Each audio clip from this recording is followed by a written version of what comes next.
اور جو بخشش کرنے والے مہربان اللہ کے نام سے شروع ہوتا ہے۔ اس میں یہ لکھا ہے کہ تم سرکشی نہ کرو اور مسلمان بن کر میرے پاس آ جاؤ۔ ملکہ بلقیس نے کہا، اے میرے سرداروں، تم میرے اس معاملے میں مجھے مشورہ دو، میں کسی چیز کا فیصلہ تمہاری رائے کے بغیر نہیں کرتی۔ سب نے جواب دیا، ہم طاقت اور قوت والے ہیں، سخت لڑنے والے ہیں، آگے آپ کو اختیار ہے، آپ خود ہی سوچ لیجئے کہ آپ ہمیں کیا حکم فرماتی ہیں۔ ملکہ بلقیس نے کہا، بادشاہ جب کسی بستی میں گھستے ہیں تو اسے اجاڑ دیتے ہیں اور وہاں کے عزت دار لوگوں کو ذلیل کر دیتے ہیں، اور یہ لوگ بھی ایسا ہی کریں گے۔ میں انہیں ایک ہدیہ بھیجتی ہوں، پھر دیکھ لوں گی کہ قاصد کس طرح کا جواب لے کر آتا ہے۔ ملکہ بلقیس یہ اندازہ کرنا چاہتی تھی کہ سلیمان علیہ السلام کس قسم کے بادشاہ ہیں اور یہ کہ وہ ان کے خلاف لڑ سکیں گے بھی یا نہیں۔ چنانچہ اس نے فلسطین کی طرف بے شمار تحفے فرمان کیے تاکہ لڑائی کی نوبت نہ آئے، لیکن جب سلیمان علیہ السلام کے پاس یہ تحفے پہنچے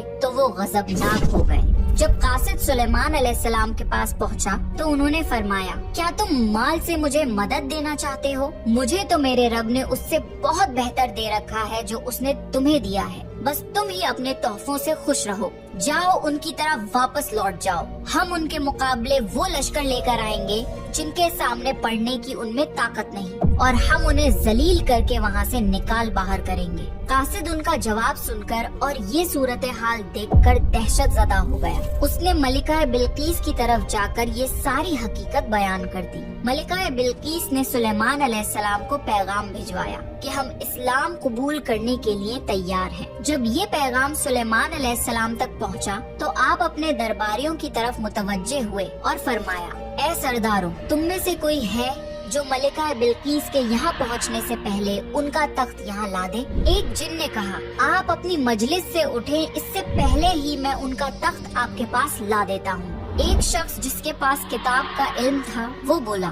آپ پلک جھپکائیں، اس سے پہلے میں ان کا تخت آپ کے پاس پہنچا سکتا ہوں۔ اور اس نے فوراً ملکہ بلقیس کا تخت سلیمان علیہ السلام کے سامنے لا کر رکھ دیا۔ جب سلیمان علیہ السلام نے تخت کو اپنے سامنے پایا تو انہوں نے فرمایا، یہ میرے رب کا فضل ہے تاکہ وہ مجھے آزمائے کہ میں شکر گزاری کرتا ہوں یا ناشکری کرتا ہوں۔ جو شکر گزاری کرے وہ اپنے ہی نفع کے لیے شکر گزار ہے، اور جو ناشکری کرے تو میرا پروردگار بے پرواہ ہے اور کرم کرنے والا ہے۔ پھر سلیمان علیہ السلام نے اس تخت میں تبدیلی کا حکم دیا۔ اس تخت میں سے ہیرے جواہرات نکال دیے گئے اور دوسری جگہ پر لگا دیے گئے تاکہ اس کی صورت بدل جائے۔ پھر جب ملکہ بلقیس وہاں آ گئی تو ان سے پوچھا گیا، کیا آپ کا تخت بھی ایسا ہی ہے؟ ملکہ بلقیس نے نہ تو ہاں کہا، کیونکہ وہ تو اپنا تخت پیچھے سبا کے علاقے میں چھوڑ آئی تھی، اور نہ ہی انہوں نے نہ کہا، کیونکہ یہ انہی کا تخت محسوس ہو رہا تھا۔ البتہ اس میں کچھ تبدیلی محسوس ضرور ہوئی تھی۔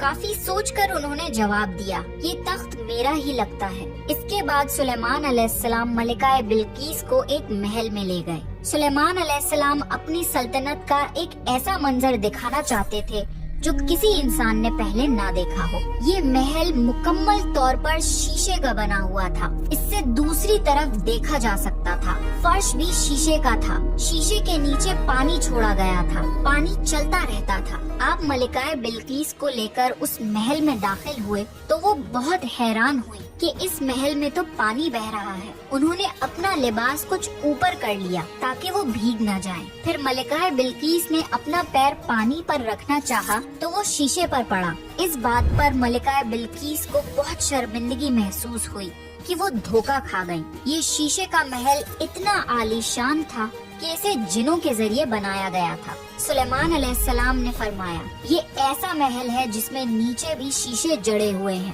یہ عظیم سلطنت دیکھ کر وہ جان گئیں کہ سلیمان علیہ السلام صرف بادشاہ ہی نہیں ہیں بلکہ اللہ کے نبی بھی ہیں۔ سلیمان علیہ السلام نے ملکہ بلقیس کو ایسے معجزات اس لیے دکھائے تاکہ انہیں یقین ہو جائے کہ اگر دنیا کی سلطنت اتنی بہترین ہو سکتی ہے تو اللہ کیسا بادشاہ ہوگا۔ اللہ کے سامنے سورج تو کچھ بھی نہیں جس کی وہ عبادت کیا کرتی تھی۔ ملکہ بلقیس کہنے لگی، اے میرے پروردگار، میں نے اپنی جان پر ظلم کیا، اب میں سلیمان علیہ السلام کے ساتھ اللہ کی فرما بردار بندی ہوں۔ ملکہ بلقیس کے ساتھ ساتھ ان کی پوری قوم ایمان لے آئی۔ سلیمان علیہ السلام کا سب سے بڑا کارنامہ یہ ہے کہ سلیمان علیہ السلام نے مسجد الاقصی تعمیر کروائی۔ اس کی پہلی تعمیر یعقوب علیہ السلام نے کروائی تھی، لیکن جب بخت نصر نے اپنا قبضہ جما لیا تو اس نے مسجد الاقصی توڑ دی تھی۔ لیکن جب سلیمان علیہ السلام کو اللہ تعالیٰ نے بادشاہت عطا کی تو انہوں نے مسجد الاقصی کی تعمیر شروع کروا دی۔ اس کے ساتھ ساتھ انہوں نے ہیکل سلیمانی بھی تعمیر کروایا۔ یہود آج تک اس کو مقدس سمجھتے ہیں۔ یہ ہیکل سلیمانی مسجد الاقصی کے بالکل قریب ہے۔ رسول اللہ صلی اللہ علیہ وسلم نے فرمایا کہ مسجد الحرم میں ایک نماز کا ثواب 1,00,000 نمازوں کے برابر ہے۔ مسجد النبوی میں ایک نماز کا ثواب 1,000 نمازوں کے برابر ہے، اور مسجد الاقصی میں ایک نماز کا ثواب 500 نمازوں کے برابر ہے۔ رسول اللہ صلی اللہ علیہ وسلم نے فرمایا، جب سلیمان علیہ السلام نے بیت المقدس کو تعمیر کیا تو اللہ تعالیٰ سے 3 دعائیں مانگی۔ ان میں سے اللہ تعالیٰ نے 2 دعائیں قبول فرمائی اور ایک کے بارے میں ہم امید کرتے ہیں کہ وہ ہمیں ملے گی۔ سلیمان علیہ السلام نے پہلی دعا یہ مانگی کہ اے اللہ، مجھے ایسی حکومت دے جو تیری حکومت کے موافق ہو، یعنی عدل و انصاف کی فراوانی ہو اور کسی پر ظلم نہ ہو۔ اللہ نے یہ دعا قبول فرمائی۔ سلیمان علیہ السلام نے دوسری دعا یہ مانگی، مجھے ایسا ملک عطا فرما جو میرے سوا کسی شخص کے لائق نہ ہو۔ اللہ تعالیٰ نے یہ دعا بھی قبول فرما لی۔ اور انہوں نے تیسری دعا یہ مانگی، جو شخص بھی گھر سے نکلے اور وہ مسجد الاقصی میں نماز پڑھنے کا ارادہ رکھتا ہو تو وہ اپنے گناہوں سے اس طرح نکل جائے جس طرح پیدائش کے دن تھا۔ اس تیسری دعا کے متعلق رسول اللہ صلی اللہ علیہ وسلم نے فرمایا کہ امید ہے یہ دعا اللہ نے ہماری امت کے لیے رکھ لی ہو۔ اللہ تعالیٰ نے سلیمان علیہ السلام کو بہترین بادشاہت اور بے شمار طاقت عطا فرمائی تھی، لیکن اس کے باوجود وہ تھے تو انسان ہی۔ موت ہر انسان کو پہنچ کر رہتی ہے۔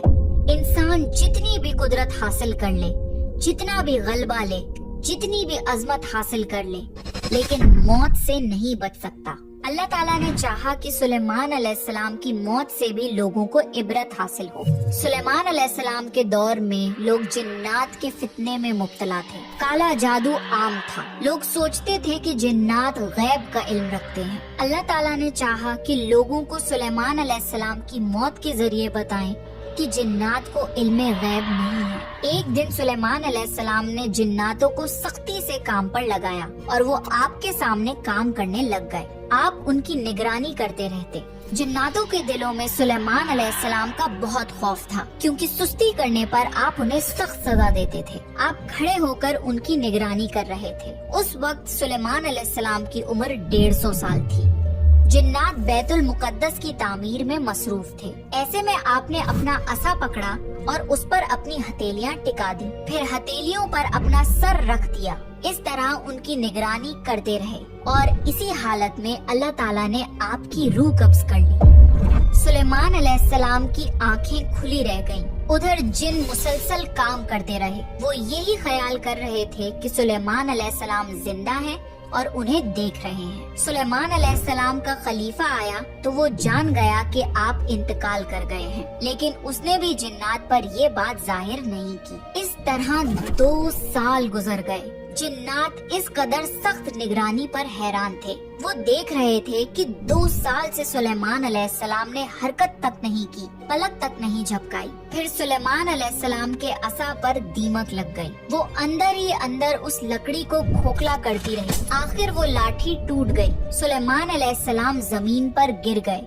اس وقت جنات کو پتا چلا کہ ان کی وفات ہوئے تو عرصہ گزر چکا ہے۔ تب سلیمان علیہ السلام کی ساری قوم کو پتا چل گیا کہ جنات کو غیب کا علم نہیں ہے، بلکہ جن تو انسانوں سے کم عقل رکھتے ہیں۔ جب سلیمان علیہ السلام گر پڑے تو اسی وقت جنات جان گئے کہ اگر وہ غیب کا علم رکھتے تو اس ذلت کے عذاب میں مبتلا نہ ہوتے۔ اس طرح اللہ نے لوگوں کو سمجھایا کہ جنات بھی اللہ کی مخلوق ہیں اور اللہ سے اوپر نہیں ہو سکتے، اور اسی کے ساتھ سلیمان علیہ السلام کا قصہ اپنے اختتام کو پہنچا۔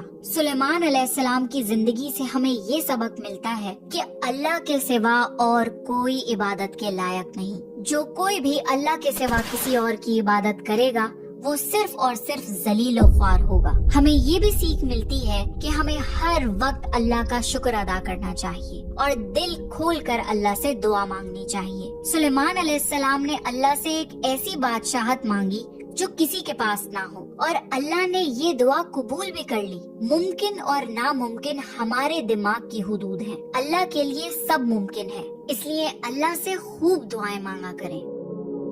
تو یہ تھا سلیمان علیہ السلام کا بہترین واقعہ۔ نیکسٹ آپ کون سے پروفٹ کی سٹوری سننا چاہتے ہیں پلیز کامنٹ کر کے بتائیے۔ اگر آپ کو پروفٹ سیریز میں انٹرسٹ ہے تو پلیز میرے چینل کو سبسکرائب کر لیجئے۔ دس از می رمشا سلطان سائننگ آف۔